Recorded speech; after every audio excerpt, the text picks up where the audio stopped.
But it's nothing compared to what I did not like about what I saw following yesterday's game between the Kansas City Chiefs, who actually lost to the Buffalo Bills in a crucial AFC matchup.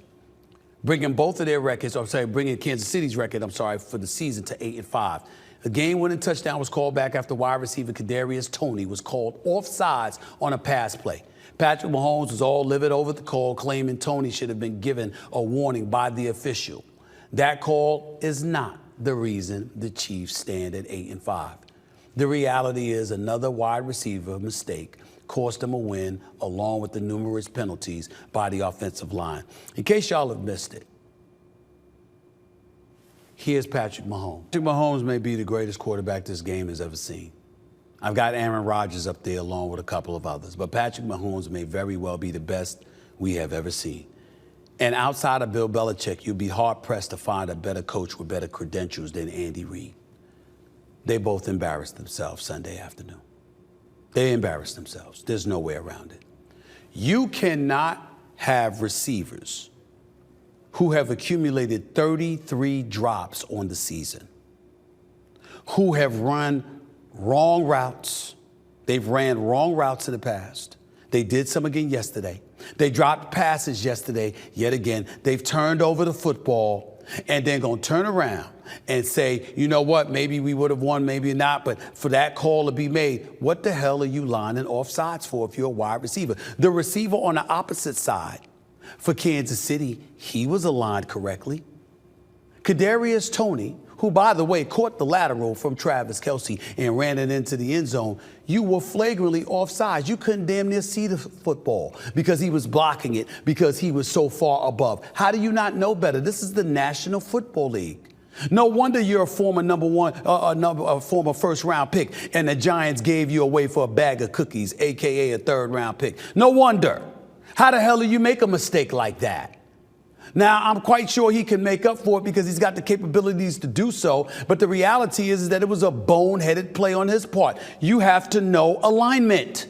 It comes with the game of football. And for those who try to sit up there and parallel the two, oh, it's the equivalent. What if this happened in basketball? Well, it ain't basketball. It's football. We see these rules stringently called all the time.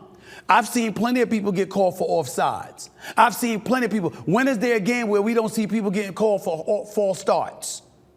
When do we not see that? You can't even. We've seen movement on the line of scrimmage. That's held against you, too. It's the game of football. It's applicable with the rules that come with the National Football League. You know this. And you made that mistake anyway. And your excuse is, we're not saying he didn't commit the call. He didn't commit the penalty. We're saying, how could you call it in that moment? That's not how it works. I wish it was, because I don't want officials determining the game either. But you can't do that. If you had a legitimate argument, if you're Patrick Mahomes, you know what you could have done as a legitimate argument and nobody could have refuted what you were saying?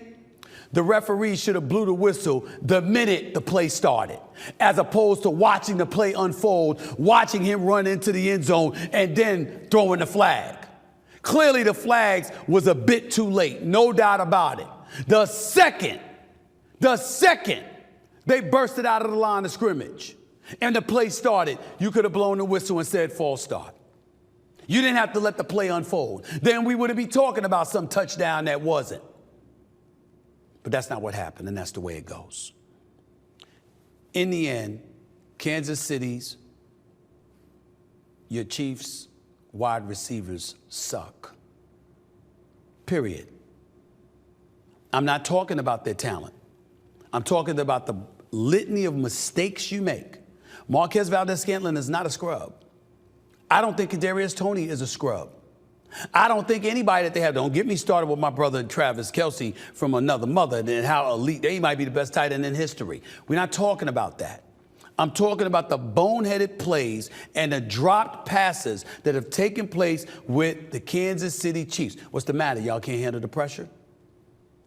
When Tyreek Hill left for Miami and y'all were playing last year, y'all were playing with house money because nobody expected y'all to be Tyreek Hill. And as a result, y'all went there and y'all won a Super Bowl without him. Personnel-wise, the only person you're missing now is Juju Smith-Schuster. Everybody else is still there. What's the problem? It's pressure. Pressure breaks pipes, I guess. I would know. My first pitch wasn't the most flattering thing I've ever done. The pressure got to me. But I'm not a professional player. Y'all are. I'm just saying.